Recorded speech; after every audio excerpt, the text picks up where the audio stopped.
Hey guys, welcome back to the Faithful Farmer Momma. Today we are headed back outside. Yesterday it was about 89 degrees outside and the day before was in the 80s. I probably did too much. So I had been down for a couple days and today my husband and I decided we are going to start our family's orchard. I'm so excited to get this project underway, and it is very close to our half and half cut flower garden, vegetable garden. Our orchard is actually right back there behind me. You can kind of see everything here in the corner, and I'm going to talk to you a little bit about those things in a minute, but I wanted to thank you for being here. And if you're new to my channel, please go down below, find the subscribe button, and click that along with the little bell, which will allow you to get all the notifications about when I post a new video.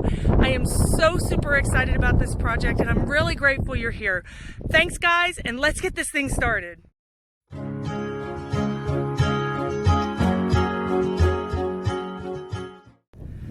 For those of you who have been following along for the past, I don't know, couple of months, you know that we have only been in this house for about almost 2 years. And I'm sorry about the wind. Of course, it kicks up when I hit record. We've only been in this house for about 2 years, and I only have one regret about this orchard. I regret that we didn't start it a few months after we moved in. We moved in the middle of May time frame, and it was still plenty early enough to be able to get an orchard in. So we have actually waited almost 2 years before putting this orchard in. And it's one of those things, like trees, they need time to grow and they need time to produce. So this year we've actually started our orchard, and I'm super excited to share some of the planting with you and some of the things that I have learned. The first tip that I could give you about planting an orchard: start today. Don't wait until you have room, or you have a place, or the ground is perfect, or you make the area beautiful. Start today. Don't wait. Because some trees take up to 7 to 10 years to produce anything. Things like pecan trees. My goal is to have pecan trees. They are going in sometime next week. We don't have them right here right now, but we are getting 2-year-old seedlings or saplings so that we can actually harvest them in about 5 years. It takes them 7 years to even get a couple of pecans or pecans, depending upon where you're from. So just to let you know, start now. We decided that we were going to start this orchard now in the spring, and I'm going to show you a little bit about the plants that we did decide to put in our garden.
So one thing that we did a few months back is that we had a huge tree, probably like, it was about the size of this one, if not bigger, over on the other side over there, that had died.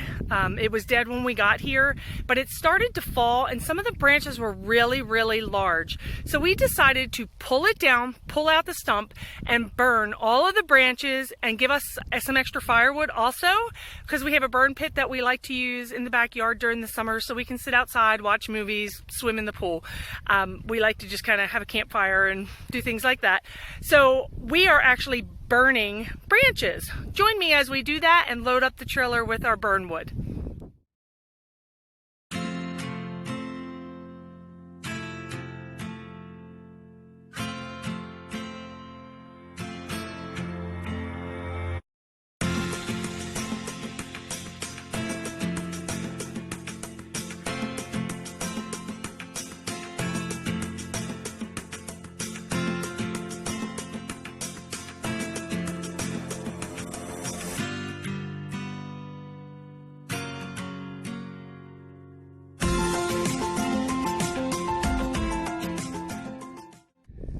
This is the view from our new orchard.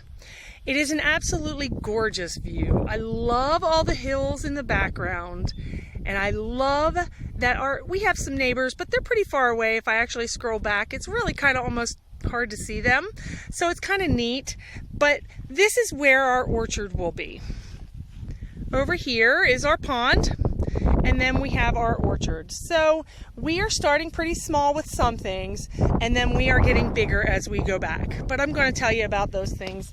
So we have a few figs that are growing. This one, you can actually see there's a little tiny sprout right there, just starting to pop up out of the ground.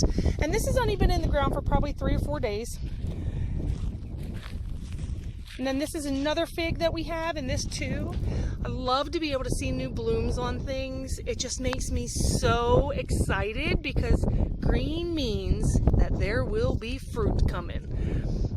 So with our fig trees, we actually put down a layer of good soil, potting soil, and fertilized soil, and then put some fertilizer, and then we put some manure, some hay, some more dirt, and then the fig, and then I put mulch on top to kind of keep them protected because we have an extra cold spell coming next week. This here is a kiwi, and look, I have growth. So exciting. We've got 2 plums, a nectarine, 2 peaches, and 2 apples and 2 pears growing. So these I've showed you before. This is the Sweet Surprise nectarine. And guys, it's so exciting to me because, can you see that? I have a nectarine growing. And then over here, this one is a plum. This here's a plum. That is a Santa Rosa plum. Now, these 2 trees right here, the plum and the nectarine, are self-pollinating trees. And if you're new to planting trees, this is what that means. That means that this plum tree right here does not need another plum tree to pollinate it, and vice versa. So, this is a Santa Rosa plum. And over here, let me see if I can find the plum tree. I think we planted it. Peach. Oh, sorry. Here it is here. This is the other plum that we have. This is a Burbank plum. Okay, this is not a self-pollinating tree, so it must have another plum tree close by in order to make fruit. So, sorry, this is twisted. I just wanted to show you. On the back of the tag, it usually will tell you on here if it's self-pollinating. This one is not. It says that it says cross-pollinate with another plant. And then it shows you what kind of plants that you need, other plums, to actually pollinate it. So here is our Santa Rosa. This tree, this plum tree, this Burbank plum, must have one of those trees, and we have that tree right there. So that is one of the reasons why we chose the trees that we did, so that they could cross-pollinate each other. So we do have these 2 plum trees. Now, I have a friend who, thank you, Mandy. She gave us peaches last year. And this is one of the peach seeds that I had planted, trying to get it to propagate. And I actually had 2. One did die, and then this is the other. So that is a brand new seed. I don't know how many years that'll take before it does anything, but it is in the ground and it is a peach. So I'm excited about that. This here is also a peach tree. The tag on this one says that it's a pear. Oops, it is not a pear. We actually believe, because the bottom had a peach tag, this here actually says peach on it, and we actually have fruit growing on this. So they're fuzzy like peaches when they first start to bloom. And let me see if I can find the other one. There's a better, I can't find, oh, there it is. I mean, you can tell these are not pears.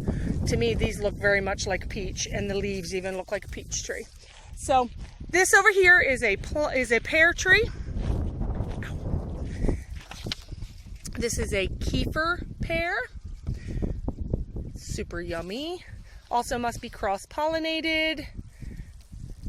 And then we have another pear tree over here in this. We're not quite done planting quite yet. This is an Ayer's pear. And if you notice on here, it must be cross-pollinated. Right there is our cross-pollination. Here's our kefir. So, and then we have two different kinds of apples. This is a wine sap apple. This is a gala apple. And then we are going to get a crab apple tree as well, because it is good to have a crab apple in order to pollinate all apple trees. So I also have started growing those other two apples that I thought were lavender, and they were not. They were apples. They are still growing as well. Well, guys, thanks so much for being here today. I hope you might have learned a little bit about planting trees. The biggest thing that I hope you learned, do it now. Don't wait. Even if it's just two little trees somewhere on your property, you can even buy trees that are dwarf trees and can be planted in pots. Plant them now. I am so excited to be able to have an orchard. I can't wait to continue and keep you updated on the progress of our orchard. One day, I will invite you all over to come help us pick and take some with you. I'm really thankful that you're here. Thanks for being part of the Faithful Farmer Momma's journey, and have a blessed day, guys. Stay safe out there, okay? See ya.